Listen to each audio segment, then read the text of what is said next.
পাহাড়ের এক গুহায় এক সিংহ বাস করত। দিনে দিনে সিংহটি বুড়ো হতে লাগলো।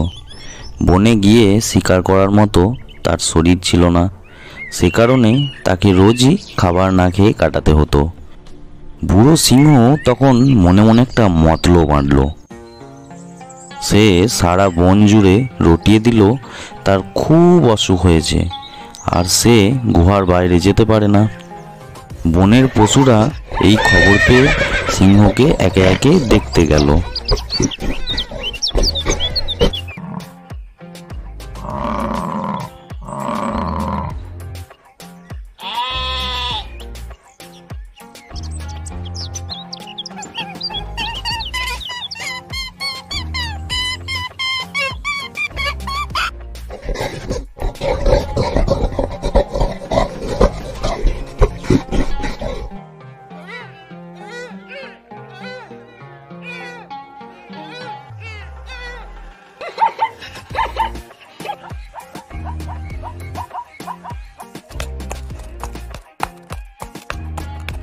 সিংহ এই আশাতেই বসেছিল।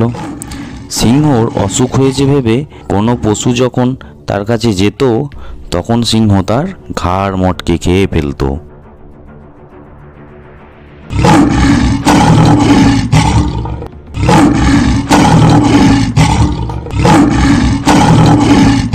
নতুন মতলবে সিংহের বেশ ভালোই লাভ হলো। তাকে আর খাবার জোগাড় করতে বের হতে হয় না।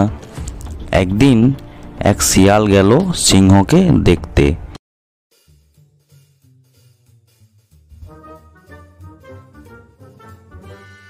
শিয়ালের মন কেমন করছিল।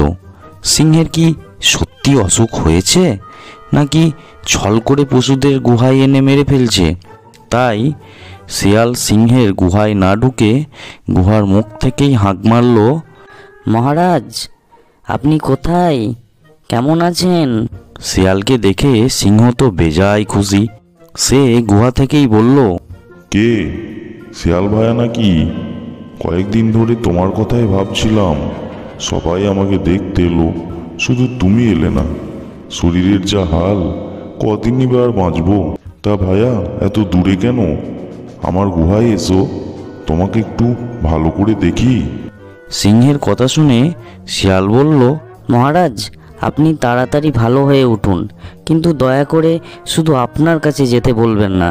কারণ আপনার অসুখের খবর শুনে যেসব পশুরা আপনাকে দেখতে এসেছিল তাদের যাবার পায়ের ছাপ আমি আপনার গুহার মাটিতে দেখছি, কিন্তু তাদের ফিরে আসার পথ তো আমি দেখতে পাচ্ছি না। তাই আমার খুব ভয় করছে।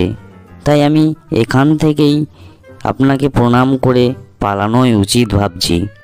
এই বলে শিয়াল সিংহের গুহা থেকেই পালিয়ে গেল।